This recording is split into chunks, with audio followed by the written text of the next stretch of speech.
بسم الله الرحمن الرحيم. بسم الله الحمد لله الصلاة والسلام على رسول الله وعلى آله وأصحابه أجمعين. اللهم علمنا ما ينفعنا وانفعنا بما علمتنا ربي زدنا علما نافعا ورزقا طيبا وعملا متقبلا. அல்லாஹ்வே அல்லாஹ் சுப்ஹானஹு வ தஆலாவை பயந்துவார்களாக முதலில் எனக்கும் உங்களுக்கும் உபதேசம் செய்வதாக ஆரம்பிக்கிறேன். அல்ஹம்துலில்லாஹ், அல்லாஹ் சுப்ஹானஹு வ தஆலாவுடைய கிருபையால் அவருடைய அருளால் இந்த ரமலானுடைய மாதத்தில் உபரியான வணக்க வழிபாடுகளை நிறைவேற்றுவவர்களாக அல்லாஹ் சுப்ஹானஹு வ தஆலாவுடைய பொருத்தத்தை எதிர்பார்ப்பவர்களாக அவர் இருக்கின்றோம். அல்லாஹ் சுப்ஹானஹு வ தஆலா அதற்குண்டான முழுமையான கூலியை நாம் அனைவருக்கும் தருவாங்க. அன்பார்ந்தவர்களே, இப்பேற்பட்ட நேரத்திற்கு நாம் அல்லாஹ் சுப்ஹானஹு வ தஆலாவுக்கு நன்றி செலுத்த கடமைப்பட்டுள்ளோம். ஏனென்று சொன்னால், கடந்த ரமலானில் நம்மோடு இருந்தவர்கள், கடந்த ரமலானில் நம்மோடு பயணித்தவர்கள் பலரும் இன்று நம்மோட இந்த ரமலானில் இல்லை. அது மட்டும் இல்லாமல் இன்னும் சொல்ல போனால், இந்த ரமலானுடைய மாதத்தை அடைய செய்தது மட்டுமல்லாமல் இந்த ரமலானில் நமக்கு நோன்பை வைக்கக்கூடிய பாக்கியத்தை அல்லாஹ் சுப்ஹானஹு வ தஆலாவுக்கு நாம் நன்றி செலுத்த கடமைப்பட்டுள்ளோம். ஏனென்று சொன்னால், இந்த ரமலானுடைய மாதத்தை அடைந்தும் பலர் இந்த நோன்பை நோக்க முடியவில்லை. பலவிதமான காரணங்கள் இருக்கலாம். அவர்களுடைய நோய்வாய்ப்பட்ட காரணங்களால், இப்படி பல காரணங்களால் அவர்கள் நோன்பு வைக்க முடியாத ஒரு சூழல். அப்பேற்பட்ட எந்த விதமான நோய்களும் இல்லாமல் ஆரோக்கியத்துடன் அல்லாஹ் சுப்ஹானஹு வ தஆலா இந்த ரமலானுடைய மாதத்தை நம்மை அடைய செய்ததற்கு அல்லாஹ்வுக்கு நாம் அதிகமாக நன்றி செலுத்த கடமைப்பட்டுள்ளோம். அன்பார்ந்தவர்களே, இன்று நாம் இன்ஷா அல்லாஹ் உம்மு ஸலமா ரலியல்லாஹு அன்ஹா அவர்களுடைய வாழ்க்கை குறிப்பை பற்றி தோழி பார்க்கின்றோம். பலவிதமான வரலாற்று சம்பவங்கள் குவிந்திருக்கக்கூடிய ஒரு வாழ்க்கை குறிப்பாக இருந்தாலும் இன்ஷா அல்லாஹ் முக்கியமான ஒரு சில சம்பவங்களை இன்றைய உலகில் பார்ப்போம். உம்மு ஸலமா என்று சொல்லக்கூடியது அவர்களுடைய குன்னியத் என்று சொல்லுவார்கள், பிடிக்கக்கூடிய பெயர். அவர்களுடைய குன்னியத் என்று சொல்லுவார்கள். அவர்களுடைய உண்மையான பெயர் என்னவென்று சொன்னால் ஹிந்த் பின்த் உமையா. ஹிந்த் பின்த் உமையா அவர்களுடைய உண்மையான பெயராக இருக்கின்றது. அவர் மக்சூம் என்று சொல்லக்கூடிய கோத்திரத்தை சார்ந்தவர்கள். மக்சூம் என்று சொல்லக்கூடிய ஒரு கோத்திரத்தை சார்ந்த ஒரு பெண்மணிதான் உம்மு ஸலமா என்று சொல்லக்கூடிய பெண்மணி. அவர்களுடைய கணவர் யார் என்று நமக்கு தெரியும், அபூ ஸலமா. அபூ ஸலமா அவருடைய கணவராக இருக்கின்றார். அவருடைய உண்மையான பெயர் என்னவென்று சொன்னால் அப்துல்லாஹ் இப்னு அப்துல் அஸத். அப்துல்லாஹ் இப்னு அப்துல் அஸத் என்பது அவருடைய உண்மையான பெயராக இருக்கின்றது. இவர் நபி ஸல்லல்லாஹு அலைஹி வஸல்லம் அவர்களுடன் இரண்டு வகையாக தொடர்பில் இருக்கிறார். நபி ஸல்லல்லாஹு அலைஹி வஸல்லமுக்கும் இவருக்கும் அபூ ஸலமா என்று சொல்லக்கூடிய அவருக்கும் இரண்டு வகையான தொடர்பு இருக்கிறது. ஒன்று என்னவென்று சொன்னால், நபி ஸல்லல்லாஹு அலைஹி வஸல்லம் அதாவது அபூ ஸலமாவுடைய தாயாருடைய பெயர் என்னவென்று சொன்னால் பர்ரா பின்த் அப்துல் முத்தலிப். யாருடைய? அபூ ஸலமாவுடைய தாயாருடைய பெயர் பர்ரா பின்த் அப்துல் முத்தலிப். நபி ஸல்லல்லாஹு அலைஹி வஸல்லம் அவருடைய தந்தையுடைய பெயர் என்ன? அப்துல்லாஹ் இப்னு அப்துல் முத்தலிப். அவருடைய பெயர் அப்துல்லாஹ் இப்னு அப்துல் முத்தலிப். அப்ப நபி ஸல்லல்லாஹு அலைஹி வஸல்லம் அவர்களுடைய மாமியுடைய மகன் தான் யாரு? Abu Salama. அபூ ஸலமா ரலியல்லாஹு அன்ஹு சொன்னால் நபி ஸல்லல்லாஹு அலைஹி வஸல்லம் அவர்களுடைய மாமியுடைய மகன் தான் அபூ ஸலமா என்று சொல்லக்கூடியவர். அதே போல அபூ ஸலமா ரலியல்லாஹு அன்ஹு அவர்கள் நபி ஸல்லல்லாஹு அலைஹி வஸல்லம் அவர்களுக்கு வேறொரு வழியாக தொடர்பு இருக்கிறார். அதே போல என்று சொன்னால் நபி ஸல்லல்லாஹு அலைஹி வஸல்லம் அவர்களும் அபூ ஸலமா ரலியல்லாஹு அன்ஹு அவர்களும் ஒரே நபரிடத்தில் அவர்கள் பால் குடித்தார்கள். நபி ஸல்லல்லாஹு அலைஹி வஸல்லம் அவர்களுக்கு பால் குடித்தவருடைய பெயர் என்ன? ஹலீமா என்று சொல்வார்கள். அதே பெண்மணிதான் இவருக்கு அபூ ஸலமா என்று சொல்லக்கூடிய சஹாபிக்கும் அதே தாயார் தான் பாலூட்டியார் என்கின்ற வரலாற்றில் நாம் வரலாற்று குறிப்பில் பார்க்க முடியும். அன்பார்ந்தவர்களே, உம்மு ஸலமாவுடைய தந்தை ஜாதுல் ராகிப் என்று அழைக்கப்படுவார்கள். ஜாதுல் ராகிப் என்று அழைக்கப்படுவார்கள். எதற்காக இவருக்கு இந்த பெயர் வந்தது என்று சொன்னால், இவர் வழிபோக்கர்களுக்கு, பயணிகளுக்கு, வரக்கூடிய பயணிகளுக்கெல்லாம் இவர் உணவளிக்கக்கூடியவர்களாகவும், அவர்களுக்கு தேவையான பொருட்களை நிறைவேற்றி கொடுப்பவர்களாகவும், அவர்களுடைய தேவைகளை நிறைவேற்றி கொடுக்கக்கூடியவர்களாக இருக்கிறார் உம்மு சலமாவுடைய பாப்பா. அதனால்தான் அவருக்கு ஜாதுல் ராகிப் என்ற பெயர் வந்தது என்பதை வரலாற்று குறிப்புகளை நம்மால் பார்க்க முடியும். அதே போல பார்த்தவர்களே, அபூ சலமா என்று சொல்லக்கூடிய சஹாபியை பொறுத்தவரை இஸ்லாமுடைய ஆரம்ப காலகட்டத்தில், இஸ்லாமுடைய தொடக்கத்தில் இஸ்லாத்தை ஏற்ற 10 நபிமார்களில் 10 சஹாபிகளில் இவரும் ஒருவராக இருக்கிறார். இஸ்லாமுடைய தொடக்கத்தில் நமக்கு தெரியும், பல்வேறு விதமான கஷ்டங்களும் பல்வேறு விதமான துன்பங்களுக்கும் உள்ளாக்கப்பட்ட அந்த 10 சஹாபாக்களில் ஒருவர் தான் இந்த அபூ சலமா ரலியல்லாஹு அன்ஹு என்பதை நாம் புரிந்து கொள்ள வேண்டும். ஏனென்று சொன்னால், உலமாக்கள் சொல்கிறார்கள், இவர் அந்த 10 பட்டியலில் 10 நபர்களில் 4வதாகவோ அல்லது 5வதாகவோ இஸ்லாத்தை ஏற்றுக்கொண்டார் என்பதை வரலாற்று குறிப்புகளில் உலமாக்கள் பதிவு செய்கிறார்கள். இப்படி அவருடன் சேர்ந்தார் உம்மு சலமா ரலியல்லாஹு அன்ஹா அவர்களும் இஸ்லாத்தை ஏற்றுக்கொண்டார்கள். அவர்கள் இருவரும் ஒரே நேரத்தில் இஸ்லாத்தை ஏற்றுக்கொண்டார்கள் என்பதை நம்மால் பார்க்க முடியும். அவர்கள் இஸ்லாத்தை ஏற்றது முதல், அவர்கள் எப்பொழுது இஸ்லாத்தை அங்கீகரித்தார்களோ அன்று முதல் அவர்களுக்கு மக்காவில் பல்வேறு விதமான துன்பங்களும் பல்வேறு விதமான இக்கட்டான சூழ்நிலைகளும் அவர்களுக்கு மத்தியில் ஏற்பட்டது. அவர்கள் துன்புறுத்தப்பட்டார்கள். அவர்களால் இயலாத அளவுக்கு அவர்கள் துன்புறுத்தல் ஏற்படுத்தப்பட்டது. அந்த துன்புறுத்தல் எல்லாம் தாங்க முடியாத காரணத்தினால் ஸல்லல்லாஹு அலைஹி வஸல்லம் அவர்கள் ஒரு கூட்டத்தை அபிசீனா என்று சொல்லக்கூடிய ஹபஷா என்ற நகரத்திற்கு ஹிஜ்ரத்துக்கு வழி அனுப்பினார்கள். அப்படி ஹிஜ்ரத்தை சென்ற ஒரு கூட்டம் தான் அதிலிருந்து உம்மு சலமா, அபூ சலமா ரலியல்லாஹு அன்ஹு இதில் வரும். அவர்கள் அந்த அபிசீனாவுக்கு சென்று, ஹபஷாவுக்கு சென்று அங்கே ஒரு சில காலங்கள் வாழ்ந்தார்கள். அவர்கள் வாழ்ந்து கொண்டிருக்கக்கூடிய அந்த காலகட்டத்தில் மக்காவிலிருந்து ஒரு செய்தி வந்தது. என்ன செய்தி என்று சொன்னால், ஹம்சா ரலியல்லாஹு அன்ஹு அவர்களும் உமர் இப்னு கத்தாப் ரலியல்லாஹு அன்ஹு அவர்களும் இஸ்லாத்தை ஏற்றுக்கொண்டார்கள் என்கிற ஒரு செய்தி அங்கு அபிசீனியாவுக்கு சென்றது. அதை கேட்டதும் அங்கு இருக்கக்கூடிய முஸ்லிம்கள், அபிசீனியாவில் ஹிஜ்ரத் சென்ற முஸ்லிம்கள் நினைத்தார்கள், ஓ, நம்முடைய முஸ்லிம் சமுதாயத்தில் அல்லது அங்கு இருக்கக்கூடிய மக்காவாசிகளில் தலைவராக இருக்கக்கூடிய ஹம்சா ரலியல்லாஹு அன்ஹு அவர்களும் உமர் இப்னு கத்தாப் ரலியல்லாஹு அன்ஹு அவர்களும் இஸ்லாத்தை ஏற்றுக்கொண்டார்கள் என்று சொன்னார். அங்கே முஸ்லிம்களுக்கு ஒரு நிம்மதியான வாழ்க்கை இருக்கும், முஸ்லிம்களுக்கு ஒரு நிம்மதியான வாழ்க்கை இருக்கும் என்பதாக அபிசீனியாவில் இருக்கக்கூடிய முஸ்லிம்கள் நினைத்தார்கள்.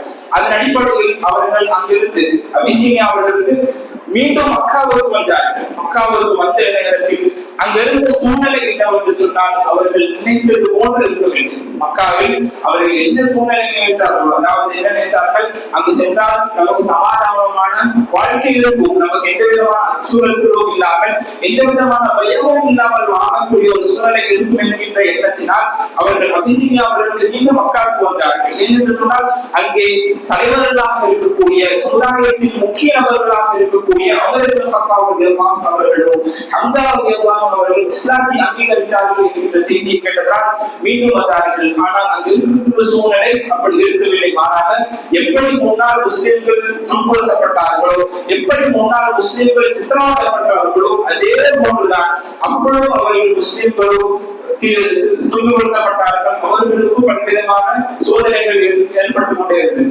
இப்படி காலங்கள் சென்று கொண்டே இருக்கும் பொழுது அல்லாஹ் சுப்ஹானஹு வ தஆலா முஸ்லிம்களை மக்காவிலிருந்து மதீனாவுக்கு ஹிஜ்ரத் செய்வதற்காக அல்லாஹ் சுப்ஹானஹு வ தஆலா அனுமதித்ததன் அடிப்படையில் அவர்கள் எல்லா மக்களும், இருக்கக்கூடிய எல்லா முஸ்லிம்களும் ஹிஜ்ரத்துக்கு வேண்டி புறப்படக்கூடிய அந்த நேரத்தில் உம்மு சலமா ரலியல்லாஹு அன்ஹா அவர்களும் அபூ சலமா ரலியல்லாஹு அன்ஹு அவர்களும் இருவரும் தயாராகிக் கொண்டிருக்கக்கூடிய ஒரு சூழ்நிலை. இந்த வரலாற்று குறிப்பு இப்னு இஸ்ஹாக் ரஹிமஹுல்லாஹ் அவர்கள் அவர்களுடைய புத்தகத்தில் பதிவு செய்கின்றார்கள். இந்த செய்தியை உம்மு சலமா ரலியல்லாஹு அன்ஹா அவர்கள் அவருடைய வாயிலிருந்து அறிவிக்கக்கூடிய செய்திகள், அந்த ஹிஜ்ரத் புறப்படக்கூடிய அந்த நேரத்தில் நடக்கக்கூடிய சம்பவங்களை அந்த உம்மு சலமா ரலியல்லாஹு அன்ஹா அவர்கள் படிப்படியாக நமக்கு கூறுகிறார்கள். அவர்கள் கூறுகிறார்கள், قالت உம்மு சலமா ரலியல்லாஹு அன்ஹா, உம்மு சலமா ரலியல்லாஹு அன்ஹா அவர்கள் கூறுகிறார்கள், لما اجمع ابو سلمة الخروج الى المدينة. அபூ ஸலமா ரலியல்லாஹு அன்ஹு அவர்கள் ஹிஜ்ரத்துக்கு வேண்டி புறப்படக்கூடிய நேரத்தில் எல்லா விதமான தேவைகளையும் ஒன்று சேர்த்தார்கள். அவர்களுக்கு தேவைப்படக்கூடிய உணவுப் பொருட்களை ஒன்று சேர்த்தார்கள். அந்த ஹிஜ்ரத்தின் போது அவர்களுக்கு தேவைப்படக்கூடிய எல்லா விஷயங்களும், அவருடைய ஆடைகளாகட்டும், அவருடைய உடைகளாகட்டும், அவருடைய வாகனங்களாகட்டும், எல்லா விஷயங்களையும் ஒன்று சேர்த்தார்கள். அபூ ஸலமா ரலியல்லாஹு அன்ஹு அவர்கள் வஹலனி பபியான், எனக்கு வேண்டி அபூ ஸலமா ரலியல்லாஹு அவர்கள் எனக்கு வேண்டி ஒரு ஒட்டகத்தை தயார் செய்தார்கள். பிறகு என்னை அந்த ஒட்டகத்தின் மீது ஏற்றினார்கள். அந்த ஒட்டகத்தின் மீது என்னை ஏற்றினார்கள். அதே போல் என்னுடைய பிள்ளையாகிய சலமாவையும் அந்த ஒட்டகத்தின் மீது ஏற்றினார்கள். இப்படி உம்மு சலமா ரலியல்லாஹு அவர்களையும் அவருடைய மகனாகிய சலமா ரலியல்லாஹு அவர்களையும் இருவரையும் ஒட்டகத்தின் மீது ஏற்றிய நிலையில் அபூ ஸலமா ரலியல்லாஹு அவர்கள் அந்த ஒட்டகத்தை ஓட்டி செல்வதற்காக தயாராகக்கூடிய நேரத்தில் பார்ப்பவர்களை நாம் சிந்தித்து பார்க்க கடமைப்பட்டிருக்கின்றோம். இப்பேற்பட்ட நேரம் அவர்கள் விட்டு செல்கின்றார்கள். எதெல்லாம் விட்டு செல்கின்றார்கள்? அவருடைய குடும்பத்தை மக்காவிலிருந்து விட்டு செல்கின்றார்கள். அவருடைய சொந்த நாடான மக்காவிலிருந்து அவர்கள் செல்கின்றார்கள். அவருடைய பொருளாதாரம் அனைத்தும் அல்லாஹ் சுப்ஹானஹு வ தஆலாவுடைய மார்க்கத்திற்காக தியாகம் செய்து அவர்கள் மக்காவிற்கு வேண்டி புறப்படக்கூடிய அந்த நேரம் எதற்காக என்று சொன்னால், மதீனாவில் நமக்கு ஒரு அழகான வாழ்க்கை கிடைக்கும். மதீனாவில் நாம் சந்தோஷமாக அல்லாஹ் சுப்ஹானஹு வ தஆலாவை வணங்கலாம். இந்த மக்கா என்கின்ற இந்த நாடு நம்முடைய வணக்க வழிபாடுகள், நம் அல்லாஹ் சுப்ஹானஹு வ தஆலா நாம் செய்யக்கூடிய வணக்க வழிபாடுகளை நாம் முழுமையாக செய்ய முடியவில்லை என்கின்ற காரணத்தினால் நாம் மதீனாவில் அல்லாஹ் சுப்ஹானஹு வ தஆலாவை நல்ல முறையில் வழிபடலாம், அல்லாஹ்வுக்கு நாம் நல்ல முறையில் இபாதத் செய்யலாம் என்கிற எண்ணத்தில் அவர்கள் புறப்படக்கூடிய அந்த நேரத்தில் நாம் நினைத்து பார்க்க வேண்டும். அந்த நேரத்தில் அவர்கள் புறப்படக்கூடிய அந்த நேரத்தில் அவர்கள் புறப்படக்கூடிய அந்த நேரத்தில் மக்ஸூம் கோத்திரத்தை சேர்ந்தவர்கள். நாம் சொன்ன மக்ஸூம் கோத்திரம் யார்? உம்மு ஸலமா ரலியல்லாஹு அவர்களுடைய சார்ந்த கோத்திரம். அந்த கோத்திரத்திற்கு கூடிய மனிதர்கள், அந்த கோத்திரத்திற்கு ஆண்கள் வந்தார்கள். வந்து கூறினார்கள், ஹாதிஹி நஃப்ஸு வலகத்னா அலைஹா, உன்னுடைய உயிர் என்பது, உன்னுடைய விருப்பம் என்பது யாரை பார்த்து கூறுகிறார்கள்? அபூ ஸலமா ரலியல்லாஹு அவர்களை பார்த்து கூறுகிறார்கள், உங்களை என்னால் எதுவும் செய்ய முடியாது, உன்னை எங்களால் எதுவும் செய்ய முடியாது. ஆனால் உன்னோடு இருக்கக்கூடிய இந்த பெண் எங்களுடைய கோத்திரத்தை சார்ந்தவர். இந்த பெண் எங்களுடைய கோத்திரத்தை சார்ந்தவர்கள், இவர்கள் எங்களுக்கு சொந்தமானவர்கள். நாங்கள் இந்த பெண்மணியை உங்களோடு அனுப்ப போவது கிடையாது என்பதாக அபூ ஸலமா ரலியல்லாஹு அவர்களிடத்தில் கூறிவிட்டு அவரை, அந்த பெண்மணி, அந்த உம்மு ஸலமா என்று சொல்லக்கூடிய பெண்மணியை அவர்களிடத்திலிருந்து எடுத்துக் கொண்டார்கள். அவர்களிடத்திலிருந்து கூட்டி வந்தார்கள். அபூ ஸலமா ரலியல்லாஹு அவர்களிடத்திலிருந்து அவரை மட்டுமல்லாமல் அவருடைய பிள்ளையையும் அவரிடத்திலிருந்து பிரித்தெடுத்தார்கள். இந்த விஷயத்தை அபுல் அஸ்வத் என்று சொல்லக்கூடிய கோத்திரம், அதாவது அபூ ஸலமா ரலியல்லாஹு அவர்களுடைய கோத்திரம் அறிந்தது. அவர்கள் நேரடியாக அந்த சம்பவ இடத்திற்கு வந்தார்கள். வந்து கூறினார்கள், நாங்கள் இந்த பிள்ளையை அந்த பெண்மணி இடத்தில் விடப்போவதில்லை. அதாவது உம்மு ஸலமா ரலியல்லாஹு அன்ஹா அவரிடத்தில் நாங்கள் அந்த பிள்ளையை விடப்போவதில்லை என்று கூறி அந்த பிள்ளையை அவர்கள் எடுத்துக் கொண்டார்கள். இந்த நிலை எப்படி என்று சொன்னால், உம்மு ஸலமா ரலியல்லாஹு அவர்கள் அவருடைய கோத்திரத்திடத்தில், அவருடைய பிள்ளை யாருடைய கோத்திரத்தில், அந்த பிள்ளை அபூ ஸலமா ரலியல்லாஹு அவருடைய கோத்திரத்தில் இருக்கின்றார்கள். இவர் அபூ ஸலமா ரலியல்லாஹு அவர்கள் அல்லாஹ்வுக்காக, அல்லாஹ்வுடைய பெயரில், அல்லாஹ்வுடைய தியாகத்தின் அடிப்படையில் எல்லா விஷயங்களையும் விட்டு ஹிஜ்ரத்துக்கு வேண்டி புறப்படக்கூடிய ஒரு சூழ்நிலை. அவர்கள் சென்று விட்டார்கள். இவர்கள் அவருடைய பிள்ளையை கூட்டி சென்று விட்டார்கள். உம்மு ஸலமா ரலியல்லாஹு அவர்கள் அவருடைய கோத்திரத்துடன் அவருடைய இடத்திற்கு சென்று விட்டார்கள். இப்பேற்பட்ட சூழலை நாம் சிந்தித்து பார்க்க எல்லாம் நஷ்டப்பட்டு விட்டது. உம்மு ஸலமா ரலியல்லாஹு அவர்கள் அவருடைய கணவனை பிரிந்தார்கள், அவருடைய மகனை பிரிந்தார்கள். அவர்களுடைய மகனை பிரிந்தது மட்டுமல்லாமல் மக்கா என்ற மாநகரில் அவர்கள் அல்லாஹ் சுப்ஹானஹு வ தஆலாவை வழிபடுவதற்கு தடைகள் இருந்தது. உம்மு சலமா அவர்களுக்கு. அடுத்ததாக அன்பார்ந்தவர்களே, அவர்கள் அங்கே இருந்தார்கள். மக்கா என்ற நகரிலே உம்மு சலமா அவர்கள் அவருடைய வாழ்க்கையை எடுத்துக் கொண்டிருந்தார்கள். அவர்கள் கூறினார்கள், உம்மு சலமா அவர்கள் கூறுகிறார்கள், فكنت أخرج كل غداة فأجلس بالبطح فأرجع حتى أمسي سنة. நான் ஒவ்வொரு நாளும் இந்த சம்பவம் நடந்த இடத்திற்கு நான் சென்று அங்கே நான் அழுது கொண்டே இருந்தேன். எத்தனை காலம் என்று சொன்னால், ஒரு நாள் 2 நாட்கள், ஒரு வருடம் நான் தினமும் அந்த இடத்திற்கு சென்றேன். அங்கே சென்று நான் அந்த சம்பவம் நடந்த இடத்திற்கு சென்று நான் அழுது கொண்டே இருந்தேன் என்பதாக உம்மு சலமா அவர்கள் கூறினார்கள். அவர்கள் அப்படி ஒரு நாள் அழுது கொண்டிருக்கக்கூடிய அந்த நேரத்தில்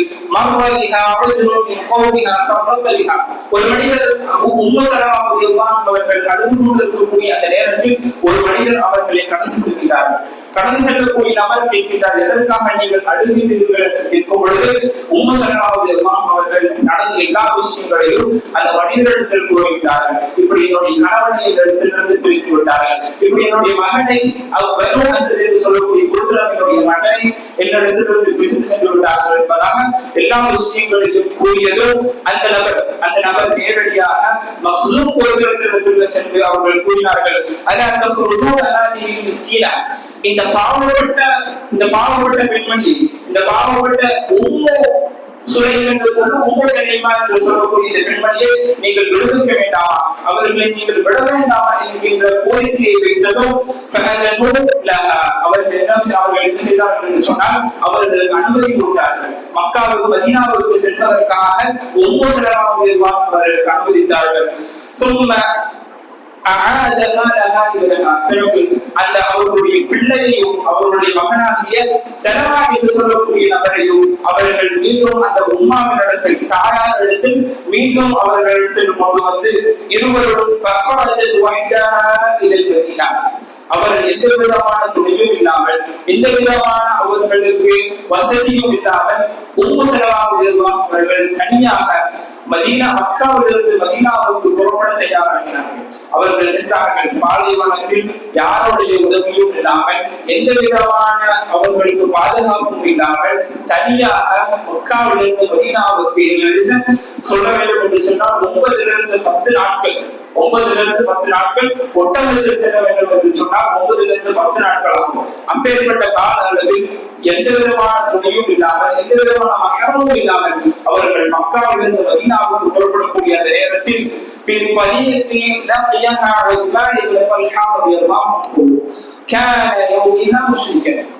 அவர்கள் செல்லக்கூடிய வழியில் என்று சொல்லக்கூடிய சஹாபியை கண்டார்கள்.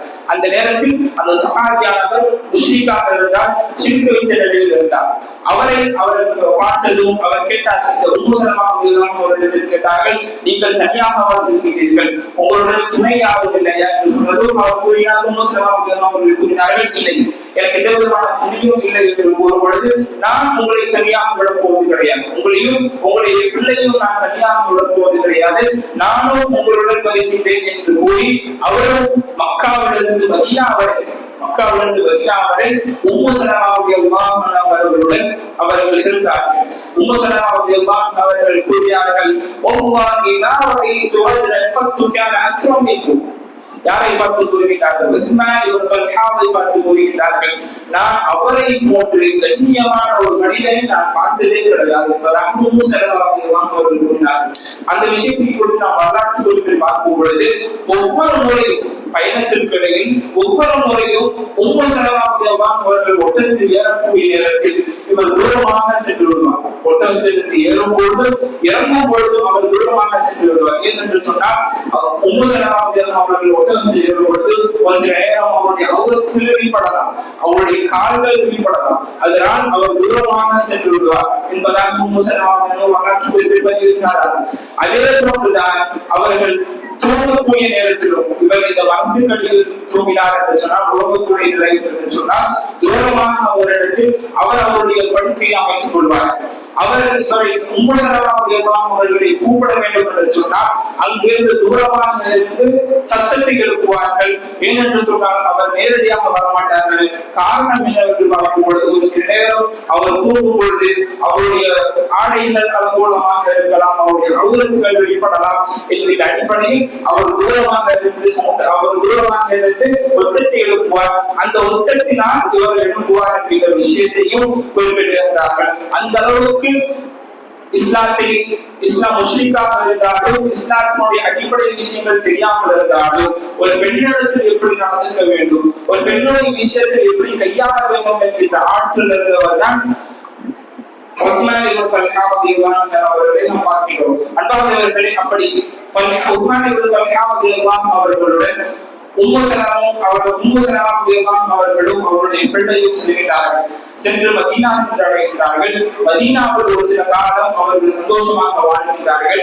அதுவும் ரொம்ப காலம் விட மிகவும் துச்சமான காலம். உம்மு சலமா அவர்களும் அவருடைய மகனும் சிறிது காலம் அங்கே சந்தோஷமாக வாழ்கிறார்கள். அதுக்கடுத்து பத்ருடைய யுத்தம் வருகிறது. பத்ருடைய போர்க்களத்தில் அவர்கள் முஸ்லிம்கள் வெற்றி பெறுகிறார்கள். பத்ருடைய போர்க்களத்தில் அவர்களுக்கு விதமான பாதிப்பும் ஏற்படவில்லை. அடுத்ததாக உஹதுடைய போர் வந்தது. உஹதுடைய போரில் நமக்கு தெரியும், முஸ்லிம்கள் பெருமளவில் பாதிக்கப்பட்ட ஒரு போர் தான் உஹதுடைய போர்.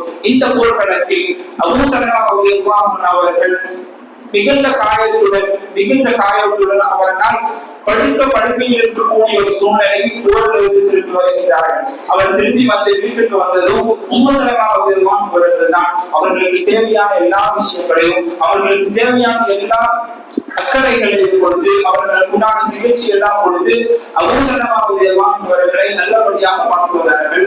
அவர்கள் குணமாகி வரக்கூடிய அந்த நேரத்தில் மீண்டும் அவருக்கு வேற ஏதோ நோய் வந்து அவர் மீண்டும் படுக்கையில் ஆகக்கூடிய நேரத்தில் உம்மு ஸலமா ரலியல்லாஹு அன்ஹா அவர்களுக்கு தெரிந்தது, அபூ ஸலமா ரலியல்லாஹு அன்ஹு அவர்கள் இனி பிழைக்கப் போவது கிடையாது என்பதை தெரிந்ததை அவர் உணர்ந்ததும் மிகுந்த சங்கடத்திற்கு உள்ளாகி, மிகுந்த வருத்தத்திற்குள்ளாகி அவர்கள் வருந்தி நிலையிலிருந்தார்கள். அபூ ஸலமா ரலியல்லாஹு அன்ஹு அவர்கள் மரணத்தை தழுவினார்கள். அவர்கள் மரணத்தை தழுவியதும் அவர் உம்மு ஸலமா ரலியல்லாஹு அன்ஹா இத்தாவில் இருந்தார்கள். இத்தாவுடைய கால அளவு முடிந்ததும்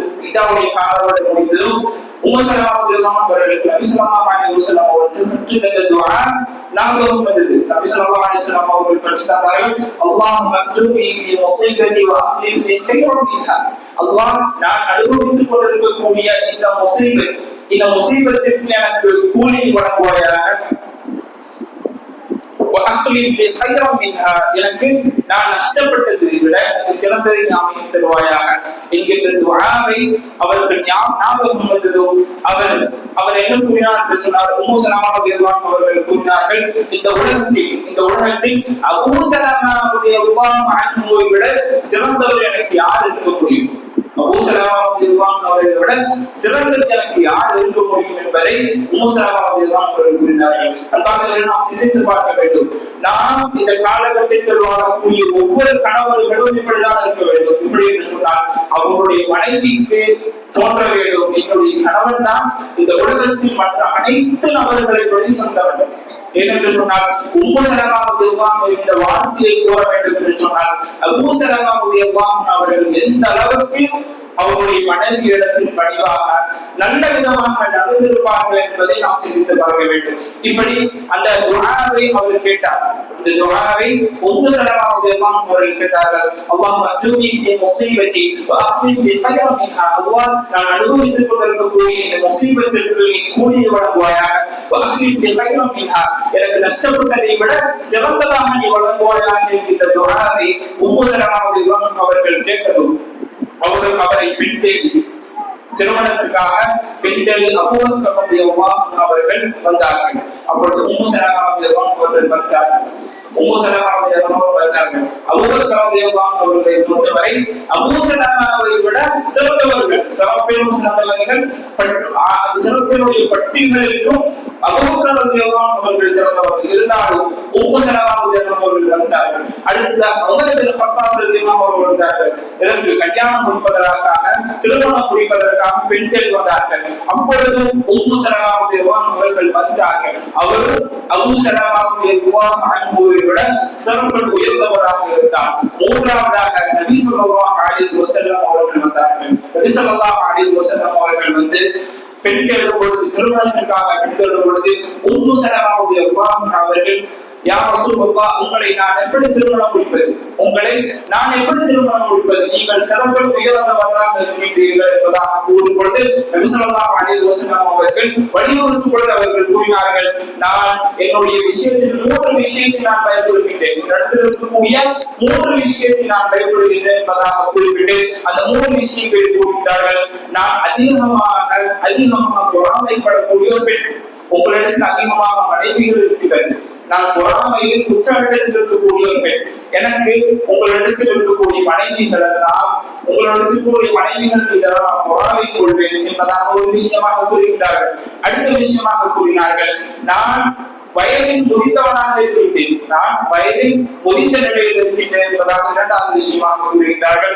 3வது விஷயமாக கூறினார்கள், நான் என்னிடத்தில் குழந்தை இருக்கின்றது என்பதாக 3வது விஷயமாக கூறுகிறார்கள். ஸல்லல்லாஹு அலைஹி வஸல்லம் அவர்கள் திருப்பி கூறினார்கள், அல்லாஹ்விடத்தில் நான் உங்களுடைய பொறாமை தன்மையை நீக்குவதற்காக நான் துஆ செய்கின்றேன் என்பதாக கூறினார்கள். ஸல்லல்லாஹு அலைஹி வஸல்லம் அவர்கள் அவருடைய பொறாமையை நீக்குவதற்காக துஆ செய்தார்கள். பிறகு நாம் பார்க்க முடியும், பிறகு நபி ஸல்லல்லாஹு அலைஹி வஸல்லம் அவர்கள் வாழ்க்கையில் அவர்களுக்கு எந்த விதமான பொறாமையும் இல்லாமல் உம்மு சலமா ரலியல்லாஹு அன்ஹா அவர்கள் நபி ஸல்லல்லாஹு அலைஹி வஸல்லம் அவர்களுடன் அருமையான வாழ்க்கையை நடத்தி சென்றார்கள் என்பதை நாம் பார்க்க முடியும். அதே போன்று அவர்கள் வயதை குறித்து கூறும் பொழுது, நானும் அதே வயதில், ஏகதேசம் அதே வயதில் உள்ளவர்கள் என்பதாக நபி ஸல்லல்லாஹு அலைஹி வஸல்லம் அவர்கள் கூறினார்கள். அதே போன்று பிள்ளைகளுடைய விஷயம் கூறும் பொழுது, உங்களிடத்தில் இருக்கக்கூடிய பிள்ளை என்னுடைய பிள்ளை என்பதாக நபி ஸல்லல்லாஹு அலைஹி வஸல்லம் அவர்கள் கூறினார்கள்.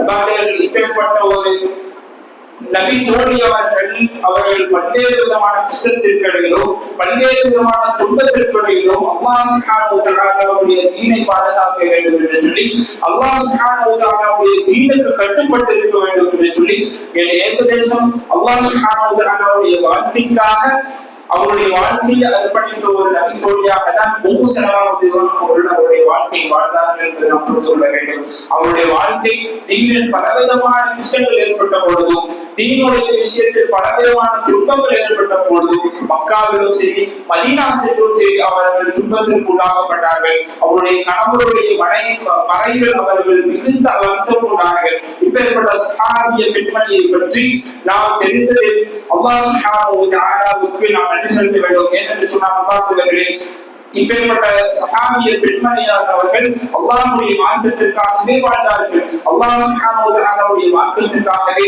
அவர்களுடைய வாழ்க்கையை செலவு செய்தார்கள். பல்வேறு விதமான துன்பங்கள் நாம் சொன்னதை போன்று ஏராளமான துன்பங்கள் நடந்தது. அப்பொழுதும் அவர்கள் அல்லாஹ்வுடைய மார்க்கத்தில் உறுதியாக நின்று அல்லாஹ்வுடைய மார்க்கத்தில் நிலைத்து நிற்கக்கூடிய ஒரு சஹாபியாக இருந்தார்கள். இந்த காலத்தில் நாம் பார்க்கிறோம், அதிகமாக ஷிர்கிலும் பித்அத்திலும் தர்காவுக்கும் செல்லக்கூடிய யார் என்று சொன்னால், அங்கு போய் நாம் பார்த்ததையும் பல்வேறு விதமான பெண்கள் தான் தர்காவிலும் ஷிர்குடைய விஷயத்திலும் விழுந்து கிடக்கிறார்கள். ஏனென்று சொன்னால், என்னுடைய பிள்ளைக்கு திருமணம் முடியவில்லை, என்னுடைய பிள்ளைக்கு இன்னும் குழந்தை பாக்கியம் கிடைக்கவில்லை என்பதாக அவர்கள் இதையெல்லாம் ஒரு சின்ன சோதனையின் மீது அடிப்படையில் தர்காவுக்கு சென்றனர். அல்லாஹ் சுப்ஹானஹு வ தஆலாவுக்கு ஷிர்க் வைக்கக்கூடியவர்களாக, அல்லாஹ் சுப்ஹானஹு வ தஆலாவுக்கு பிதஅத் செய்யக்கூடியவர்களாக, அல்லாஹ் சுப்ஹானஹு வ தஆலா எந்த பாவத்தை மன்னிக்க மாட்டேன் என்று சொன்னானோ அந்த பாவத்தை செய்யக்கூடிய பெண்மணிகளாக இருக்கின்றார்கள். அப்பேற்பட்ட பெண்மணிகளுக்கு நாம் சொல்வது, உம்மு சலமா ரலியல்லாஹு அன்ஹா அவர்களுடைய வாழ்க்கை வரலாற்றை நீங்கள் சிந்தித்து பார்க்க வேண்டும். ஏனென்று சொன்னால், இல்லாத கஷ்டம் இல்லை, இல்லாத துன்பம் இல்லை, எல்லா விதமான துன்பங்களும் அனுபவித்தார்கள், எல்லா விதமான கஷ்டமும் அனுபவித்தார்கள். ஆனாலும் அல்லாஹ் சுப்ஹானஹு வ தஆலாவுடைய தீன், அல்லாஹ் சுப்ஹானஹு வ தஆலாவுடைய தீனில் உறுதியாக நின்று அவர்கள் கடைசி வரை, மரணம் வரை அல்லாஹ் சுப்ஹானஹு வ தஆலாவுடைய தீனுக்காக பாடுபடக்கூடியவர்களாக இருந்தார்கள். அன்பார்ந்தவர்கள், அவர்கள் நபி ஸல்லல்லாஹு அலைஹி வஸல்லம் அவர்களிடத்திலிருந்து அறிவித்த ஹதீஸ், அவர்கள் நபி ஸல்லல்லாஹு அலைஹி வஸல்லம் அவர்களிடத்திலிருந்து நமக்கு அறிவித்த ஹதீஸை நாம் பார்க்கும் பொழுது, ஆயிஷா ரலியல்லாஹு அன்ஹா அவர்களுக்கு அடுத்து உம்மு சலமா ரலியல்லாஹு அவர்கள் அதிகமான ஹதீஸ்களை அறிவித்தார்கள் என்பதை நாம் வரலாற்று குறிப்புகளில் பார்க்க முடியும். அதனால் பெண்களாகிய உங்களுக்கு நான் சொல்வது அல்லாஹ் சுப்ஹானஹு வ தஆலாவுடைய மார்க்கத்தில் எத்தனை துன்பங்கள் வந்தாலும் எந்த விதமான சூழ்நிலைகள் வந்தாலும் அல்லாஹ் சுப்ஹானஹு வ தஆலாவுடைய மார்க்கத்தில் நிலைத்து நிற்பதற்காக உம்மு சலமா ரலியல்லாஹு அன்ஹா அவர்களை போல உம்மு சலமா ரலியல்லாஹு அவர்களை போல உறுதியாக இருந்து தீனுடைய விஷயத்தில் உறுதியாக இருக்கக்கூடிய நபர்களாக அல்லாஹ் சுப்ஹானஹு வ தஆலா நம் அனைவரையும் ஆக்கியருள் புரிய வேண்டும். அல்ஹம்துலில்லாஹி ரப்பில் ஆலமீன்.